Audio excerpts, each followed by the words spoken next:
Before his arrest, Mr. Dele Farotimi actually raised an alarm on the efforts by the police to abduct him. So, guys, I'm going to allow you just take a look at how Aisha Yesufu put it. Honestly, this country is something else. There is no democracy in this country. You can imagine the level of insecurity in Nigeria that our police force and our military has failed to address. But guess what? When it gets to the ordinary citizens, they tend to show their force. They tend to show their strength. Look at all the bandits ravaging the north. They cannot be addressed, but the citizens is only where their power can get to. So, guys, take your time and listen to how Aisha Yesufu, has read out some of the things that, Dele Farotimi said before he was actually arrested. So, guys, this plan was well orchestrated, but guess what? They are going to fail because Nigerians are standing up to resist all this kind of, unpatriotic and undemocratic way of leadership in this country. Just take a look for yourself. Hello everyone, this is breaking news. Mr. Dele Farotimi has been arrested by the Nigerian police and his whereabouts unknown. There are some sources that have said that he has been taken out of Lagos State. He was arrested, in Lagos State. Yesterday, Mr. Dele Farotimi came out to do a press statement and said that his life was under threat. They were trying to silence him. I don't know why the Nigerian police is so unfortunate that at every moment they are used as weapon of oppressing citizens. If anyone has any issue, any problem with someone, tell them to go to the court and go and solve that thing. This whole abduction, carrying someone away, picking someone and just like terrorists, I don't get it. We just got reporting now that over 9 people, their throats were slit in Sokoto State. Vigilante, those are terrorists that the Nigerian police should go after and go and get them, not the one that they will sit down and they are oppressing. They are looking for how to take away voices, silence people, because they think that some people think that they own this country. Nobody owns this country and nobody has monopoly of violence. Nobody has monopoly to do wrong. The fact that we do the right thing, the fact that we follow the law, the fact that we respect the law, it doesn't mean that we are fools. It means that we are law-abiding citizens. And this whole nonsense needs to stop. Nigerian police need to wake up to its responsibility. They're supposed to sit down and be ensuring law and order. I don't understand where at every moment when it comes to oppressive use of power, that is where Nigerian police comes in. But when it comes to defending the lives and properties of citizens of Nigerians, you never see, the Nigerian police are coming into this. There's a press statement, that Dele Farotimi did yesterday, and they had invited him to the police station. He went there. Invite someone in, he's not going to run away. He's going to be there. So what is all this, whatever that you just come up and pick someone, is on his way to go and do something, pick him up, keep him incommunicado, take him somewhere off. What nonsense is that? You're using taxpayers' money to oppress the people that are paying your salary. I don't even understand. I don't know what the heck is wrong with the Nigerian police. Very shameless institution. The one that is used anyhow at all the time. Their men and women are being killed like chicken, like fowl. The Nigerian police will never do something about it. Another report that came in, a lawmaker or something was attacked. His police orderlies were killed, and then he was abducted. Yet the Nigerian police cannot even protect its own men and women, talk less of the citizens that he's supposed to protect. Is to sit down, busy being a tool of oppression to citizens who think that they are more than other citizens in this country. Let me even read out to you the statement that he put out, Mr. Dele Farotimi put out yesterday. He said, and it's titled, "They Want to Silence Me." Ladies and gentlemen of the press, on Monday, the 11th of November 2024, I was informed that an invitation letter from Zone 2 Police Command was delivered to my office. The letter requested that I report to the station on Wednesday, the 13th of November 2024 at 10 a.m. Accompanied by my legal counsel, I arrived at the station at 9:45 a.m. on the stated date. At the station, I was presented with a petition written by a lawyer on behalf of Mr. Tony Elumelu, accusing me of defamation. Despite finding the petition baseless, I addressed its contents. Subsequently, I met with the Deputy Commissioner of Police (DCP) and the Assistant Inspector General (AIG) in charge of Zone 2. After discussions, I was released on bail on self-recognizance and asked to return to the station on Thursday, the 21st of November 2024. Following this, I informed my friend Pastor Sam Aye Dogbon of Realm of Glory International Churches about the incident. On Saturday, the 16th of November 2024, Pastor Sam informed me that one of the pastors in his church, John Ntekume, had been abducted by the police, interrogated, and then returned to the church. He was coerced to write a statement along with another pastor, Obiora Ochoku.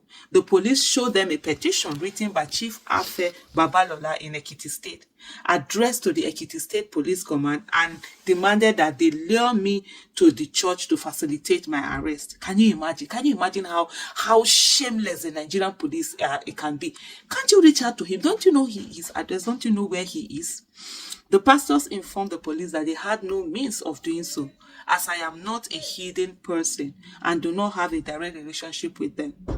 They explained that I had preached at their church as a guest of their senior pastor and left. From their accounts, it became evident that the officials were from Ekiti State Police Command. I found it perplexing that the police would attempt to lure me through such means, especially since I had already reported to Zone 2 on the 13th of November 2024. I was scheduled to return on the 21st of November 2024. During my visit, I even met with the Assistant Inspector General AIG in charge of Zone 2, who supervises the entire Southwest Police Formation. I honored the invitation on the 21st of November 2024, again in the company of my legal counsel, and was permitted to leave. However, I subsequently began receiving suspicious messages from individuals clearly attempting to lure me to certain locations where I feared I might be abducted. It became evident that these individuals were operating outside standard procedures. As a precaution, I approached the Lagos State High Court seeking enforcement and protection of my fundamental human rights against these unconventional tactics. I also alerted my associates and staff, urging them to exercise caution. To my dismay, the situation escalated when one of my domestic staff was targeted. These individuals contacted him, claiming to have a package for him at Evron Food Store on Chevron Drive, Lekki. Having been forewarned, he asked them to leave the package with the store's security personnel. When their attempts to coerce the security guard into luring my staff failed, they arrested the guard, took him to Zone 2 police station, and questioned him about my home address and wife's contact information. The security guard was released on bail later that evening. I must reiterate that I am a law-abiding citizen. I have consistently honored every lawful invitation by the Nigerian police force. However, these recent developments targeting my associates, tracking my phone, and harassing innocent individuals are deeply concerning. It has therefore become clear that this is no longer hidden, that there are policemen from Ekiti State Police Command who are currently working out of Zone 2 police station on a mission to abduct me. Now, this leads me to question. If I faithfully attended the police station as invited, why not invite me in the same manner again? Assuming there is even a charge, it doesn't take a lawyer to point out that law enforcement officers going around arresting people connected to me and intimidating them is not the proper way to carry out a lawful arrest. So I have good reason to be fearful for my life, my personal liberty, and even the well-being of those around me. You will all recall, gentlemen of the press, that in February 2021, I publicly disclosed a murder plot against me. I was given 6 names by the person who revealed the plot. I mentioned 3 with specificity to the Lagos Commissioner of Police at the time, Mr. Hakim Odumosu, who is now part of Lagos State Parks and Services. One of the persons whose name I did not disclose at the time was a serving police officer. Of the 3 that were specifically mentioned, one is a traditional ruler. All this happened in 2021, and the police never once investigated these claims. Yet the same police are now trying to abduct me outside the procedure of the law. Now, let me be clear. I wrote a book, Nigeria and its Criminal Justice System. I wrote the truth, and I stand by every single word in that book. Should anyone be aggrieved, there are clear provisions for redress. Even if one elects to pursue criminal proceedings and attempts to criminalize free speech, as Chief Afe Babalola is attempting to do, there's still a lawful process to follow. It is no accident that the Ekiti State Police Command has been enlisted in this injustice and has become an instrument of evil. Chief Afe Babalola is the largest employer of labor and the highest taxpayer in Ekiti State. Abducting me to be tried in Ekiti State is not justice but a witch hunt. I'm being prepared for the gallows by Chief Afe Babalola and his minions. I think I will just stop here, honestly. This thing, my head is just doing and this is a whole lot of craziness. What is wrong with the Nigerian police? What is wrong with the Nigerian police? What is wrong with the Nigerian police? So, guys, you have seen it. This is what we keep saying, that this government, when you have the wrong people in leadership, things will just keep turning upside down. I mean, Peter Obi said, you cannot make a conductor your driver. You will crash. And that is just what we are seeing in Nigeria. Nigeria is crashing. I mean, under the leadership that we are seeing today, Nigeria is crashing. None of this government institution is trying to perform or act professionally. All of them are just, dancing to the tune of politicians and people who have money. They are not trying to uphold to the constitution they swore to protect and to keep. So, guys, you can see what Dele Farotimi is going through because he wrote a book. They are not comfortable with what he wrote, the truth he has been spilling out. They are not okay with it, and the only thing they think they can do against him is to use the police to silence him. Nigerians, it's time for we all to stand up. We have to rise to tell them that we have democracy in this country, not authoritarian kind of leadership. We have democracy, not dictatorship. We have democracy. It's all about freedom of speech. This is a government of the people, by the people and for the people. They cannot stop us,